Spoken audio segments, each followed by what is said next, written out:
উপাচার্য বাছাইয়ে অবসরপ্রাপ্ত বিচারপতির নেতৃত্বে সার্চ কমিটি গঠনের নির্দেশ সুপ্রিম কোর্টের। প্রতি বিশ্ববিদ্যালয়ের জন্য ৩ জনের নাম দেবে কমিটি।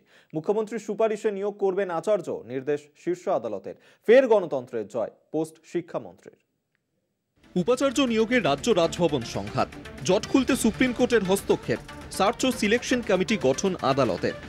উপাচার্য নিয়োগ নিয়ে তুঙ্গে রাজ্যপাল সংঘাত, জট কাটাতে এবার হস্তক্ষেপ সুপ্রিম কোর্টের। রাজ্যের বিশ্ববিদ্যালয়গুলির অচলাবস্থা কাটাতে সার্চ কমিটি গঠনের নির্দেশ দিল শীর্ষ আদালত, যার নেতৃত্বে প্রাক্তন প্রধান বিচারপতি ইউ ললিত। ৩ মাসের মধ্যে নিয়োগ প্রক্রিয়া সম্পন্ন করার নির্দেশ। 2 সপ্তাহের মধ্যে 5 সদস্যের ওই কমিটি তৈরি করতে হবে। কিন্তু কিভাবে হবে এই নিয়োগ? আদালতের নির্দেশ, প্রত্যেক বিশ্ববিদ্যালয়ের জন্য উপাচার্য হিসেবে 3 জনের নাম বাছতে পারবে কমিটি। কমিটির সুপারিশ করা নামে চেয়ারপারসন সম্মতি দিলে তা রাজ্যের মুখ্যমন্ত্রীর কাছে পাঠানো হবে। কমিটি প্রস্তাবিত 3 প্রার্থীর নাম মুখ্যমন্ত্রী যোগ্য না মনে করলে 2 সপ্তাহের মধ্যে তার তথ্য সহ রাজ্যপালের কাছে পাঠাতে হবে।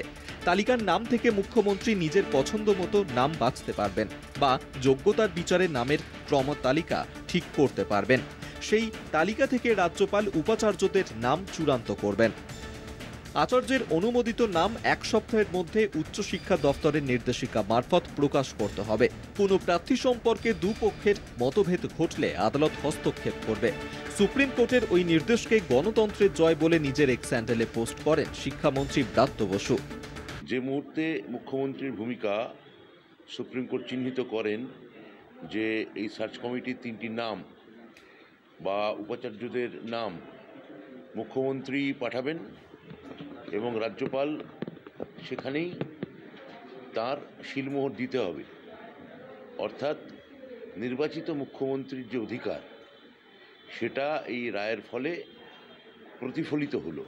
রাজ্যপাল সংঘাতের আবহে দীর্ঘদিন ধরেই উপাচার্য নিয়োগে জটিলতা চলছে।